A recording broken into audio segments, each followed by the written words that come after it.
Genap 1 tahun yang lalu, gempa berkekuatan 6,2 skala Richter yang berpusat di Daikin berhasil meluluhlantahkan daerah sekitarnya, terutama Aholeang dan Rui, yang hanya berjarak 8 km dari epicentrum gempa. 2 dari 9 dusun yang ada di Desa Mekatta, Kecamatan Malunda, Kabupaten Majene, yang berjarak kurang lebih 3 dan 4 km dari jalan provinsi.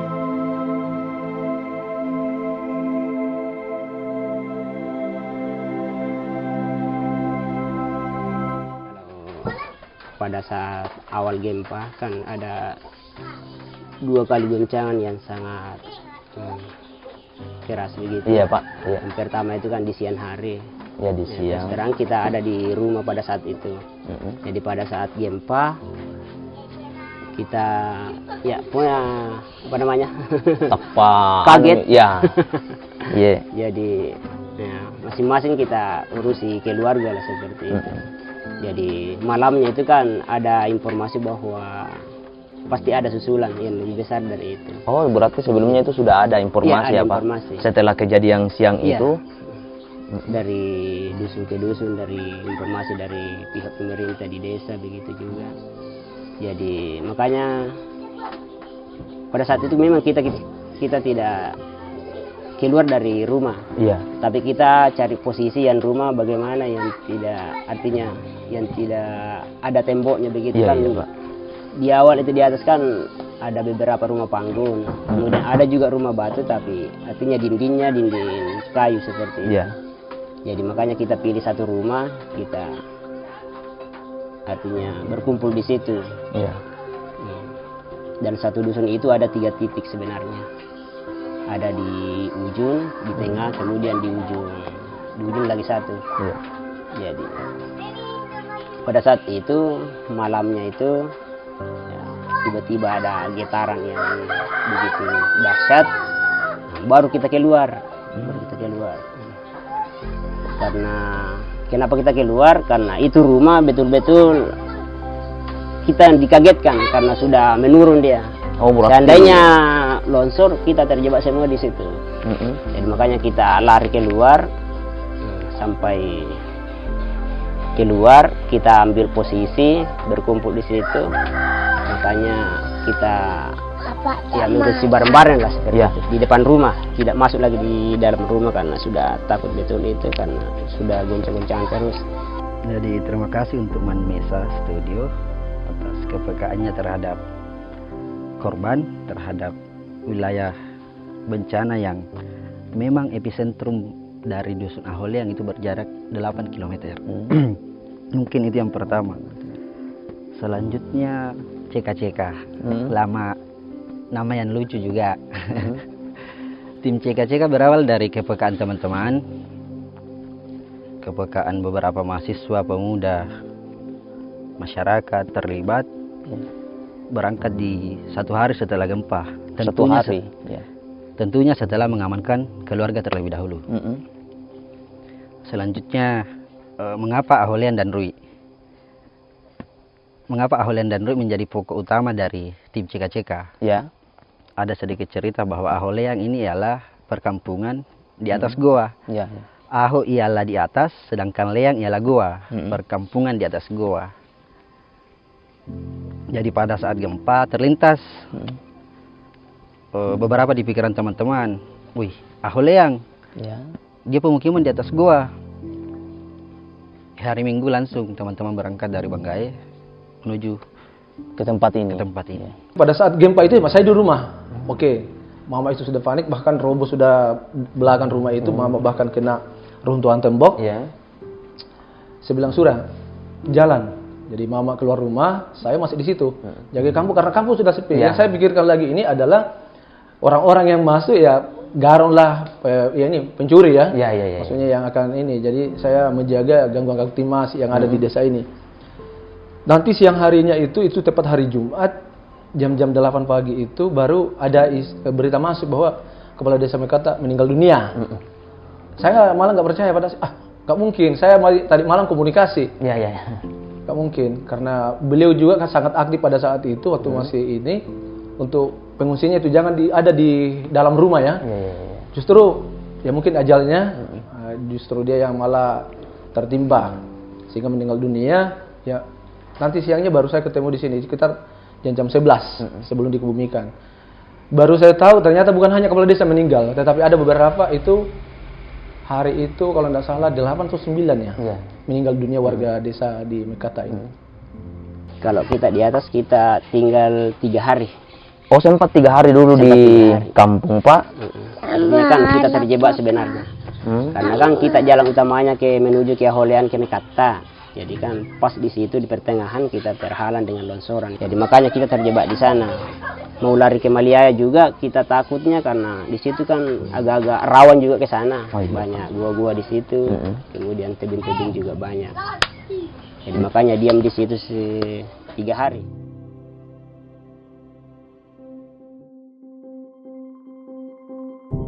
Sampai 3 hari itu saya ambil inisiatif bahwa kita harus turun karena ada beberapa pertimbangan. Sepertinya kalau kita tetap bertahan di sini, saya kira bantuan tidak akan maksimal. Karena kita harus tetap turun. Terus meskipun sampai kita dapat bawanya ke atas bagaimana? Ya, untuk mobilisasi bantuan ini yang sulit juga, Pak. Saya satu niat bahwa Dusun Rui dengan Aholean ini pasca gempa ini kan direlokasi kan. Saya saksikan betul pada saat dia baru 2 hari pasca gempa itu mereka di tenda pengungsian itu ukuran terpal itu kalau nggak salah tendanya itu hanya ukuran 4x6 tapi dihuni hampir 10 kakak. Bayangkan itu pada saat itu kan musim hujan. Musim hujan. Saya nggak tahu bagaimana baru kita berbagi dengan Misakura itu Indomie kita bagi-bagi satu-satu bahkan ada yang tidak. Saya bilang, saya malah like juga di media sosial. Saya bilang yang memberi ini yang sebenarnya.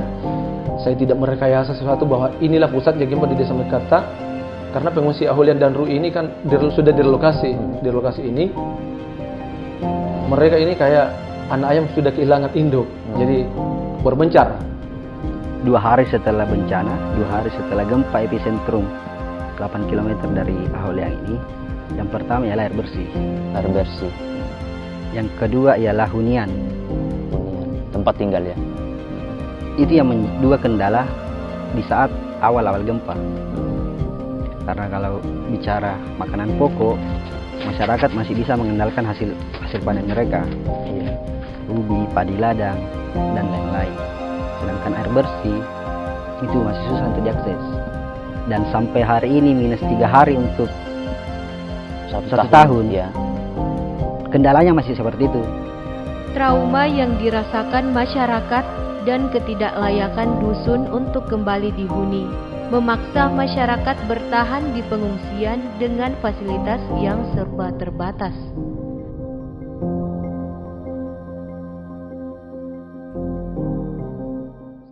Yang menjadi kendala sekali ini pertama itu seperti air bersih, penerangan juga sangat-sangat penerangan Pak ya, air penerangan. bersih. Karena kita sudah ketahui karena di sini sekitar 60 kakak itu cuma menggunakan 1 kilometer. Jadi makanya tidak maksimal. Kemudian sumur bornya juga cuma 1 dan itu juga tidak bisa maksimal karena kalau malam hari itu tidak bisa difungsikan. Oh, berarti kalau malam hari itu tidak bisa difungsikan air bersihnya Pak ya? Tidak bisa sama sekali. Alhamdulillah untuk respon dari pemerintah daerah apapun instansinya, ya, mereka seringkali berkunjung ya. Datang memberikan semangat untuk masyarakat. Tapi untuk bantuan yang betul real kepada masyarakat dalam itu masih sangat kurang. Ya, dalam hal ini yang tadi menjadi kendala air bersih ya. Karena air bersih menjadi penunjang utama. Contoh kecil yang kita dapati selama ini, kurangnya air bersih menimbulkan kesehatan yang kurang baik untuk masyarakat. Dari balita, dewasa, hingga lansia. Mengganggu kesehatan. Apa gatal? Gatal apa? Skabies. Dan skabies ini menular. Dia menular dengan kondisi hunian sementara yang pengap, Ya. Terus air bersih yang tidak ada, Sampah juga mungkin ya. sampah yang mungkin sedikit-sedikit dibakar, Ya. sedikit tercecer. Itu menjadi penyebab datangnya penyakit skabies ini. Dan sampai hari ini. Menyangkut air ini kebutuhan ya, Iya, kebutuhan yang mendasar. kebutuhan paling Iya. mendasar itu, Pak. Dan sangat mendasar. Nah, pemerintah desa, dan ini juga saya sudah kedatangan tamu dari balai, besok ini dari Kementerian juga hadir, itu juga sampaikan itu air. Mereka siap, kalaupun, tapi lagi-lagi saya bilang tidak boleh juga banyak berharap di situ. Iya. Harus memang kita berdiri di atas kaki kita sendiri, walaupun dengan keterbatasan anggaran, tetapi lagi-lagi pemerintah desa insya Allah tidak menutup mata untuk itu. Ada beberapa hunian sementara. Contoh hunian di Gus Durian yang dipakai Dusun Rui, masyarakat Dusun Rui. Itu satu hunian sementara, ada 3 kepala keluarga di dalamnya. Dengan ukuran 3x3, 3 kepala keluarga di dalamnya. Bagaimana kondisinya, bagaimana kesehatannya? Sekali lagi, kita bicara kesehatan. Hari Senin kemarin itu Pak Wakil datang beserta dari OPD-nya. Saya sampaikan itu. Saya bilang yang paling urgent juga adalah persoalan listrik tadi itu. Memang diadili, tetapi lagi-lagi mereka yang patungan itu tadi. Iya, Pak. Ya. Saya bahasakan bahwa 100 voucher 100.000 itu hanya butuh waktu 3 hari. Iya, Pak. Berarti ya walaupun hanya 1.000 mereka patungan, tetapi itu kan patungan kan, Iya. bersumber dari mereka sendiri. Saya ibaratkan bahwa mereka ini sudah jatuh tertimpa tangga, kan? Iya, Di mana solusi yang kita? Nah, saya sudah duduk bersama dengan Sekdes, bahkan bendahara, saya bilang ini harus kita hadir memberi solusi. Dan saya sudah dalam waktu dekat ini sudah komunikasi dengan PLN, baru walaupun melalui telepon ini, saya bilang paling tidak tadi apa solusi apa yang bisa dilahirkan ini. Pak. Tapi lagi-lagi bahasanya mereka tidak semudah itu dulu. Jadi harus mungkin dikomunikasikan juga dulu sama jenjang atasnya, baru komunikasi dengan pemerintah. Tapi lagi-lagi persoalan yang terkait dengan patungan ini, insya Allah pemerintah desa hadir di situ, percayalah. Sekalipun itu agak lambat, tetapi insya Allah akan ada solusi, melahirkan solusi terkait dengan pengganti listriknya itu. Iya.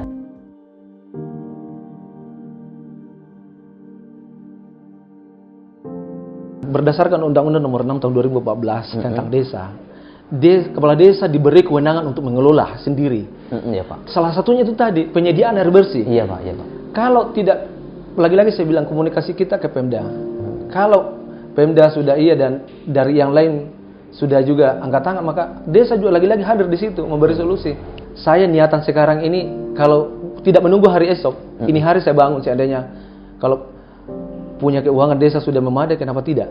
Tetapi lagi-lagi saya bilang maksud hati memiliki gedung abadaya di tangan sampai saat ini. Iya. Tapi kita akan tetap mencarikan solusi. Saya hampir tiap hari, mungkin mereka sudah bosan melihat saya itu bukan 2 kali 1 hari, bahkan lebih dari 2 kali sehari itu saya sambangi, memastikan bahwa ketersediaan air apa yang menjadi dasar yang menjadi kekurangan mereka, terutama dari bahan pokoknya ini. Iya, Pak. Iya, Pak. Jadi makanya dari Kementerian alhamdulillah dari balai juga turun. Itu juga bukan tidak turun begitu saja, tetapi itu bagian daripada komunikasi kita. Jadi Bro Fahri ini sering juga berkunjung di tempat ini. Setelah gempa, alhamdulillah hampir tiap minggu setelah gempa, di bulan-bulan pertama gempa. Selanjutnya di bulan ke-6 ke atas, teman-teman dari CKCK mobile untuk memeriksa kesehatan, dan alhamdulillah di CKCK ada tim medis. Kalau masalah pembelajarannya memang kami melakukan seperti biasa, tetapi seringkali kami mengalami satu hambatan yang memang sangat luar biasa untuk baik kami dari pihak guru, baik dari siswa. Artinya kalau memang sewaktu-waktu dalam keadaan hujan, musim hujan, Pak. maka kami tidak sempat masuk mengajar di bawah tenda karena tergenang air. Iya. Bukan berarti kendala kami tidak akan melaksanakan tugas. Iya, Pak. Tapi misalnya kalau anak-anak padat, kami bawa ke dari rumah ke rumah, dari rumah ke rumah. Pak, ya? Iya, itu memberikan pelajaran sebagaimana biasa yang kami lakukan atau laksanakan.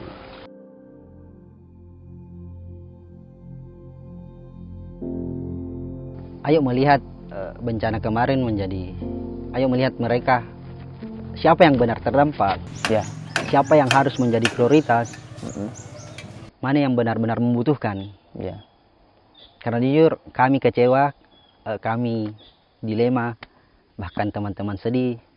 Kenapa yang bukan prioritas, oke, semua terdampak dari Banggai sampai Mamuju semua terdampak. Tapi Kabupaten Majene, epicentrum, hanya 8 kilo dari Aholeang. Dan mungkin disaksikan di sini, ini bukan longsor. Ini bukan longsor. Tanah ambruk, belasan rumah tertimbun.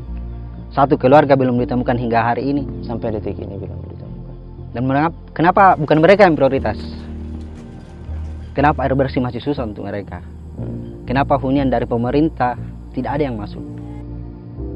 Sekolah yang gambarnya mungkin sering dilihat di media, yang modal terpal.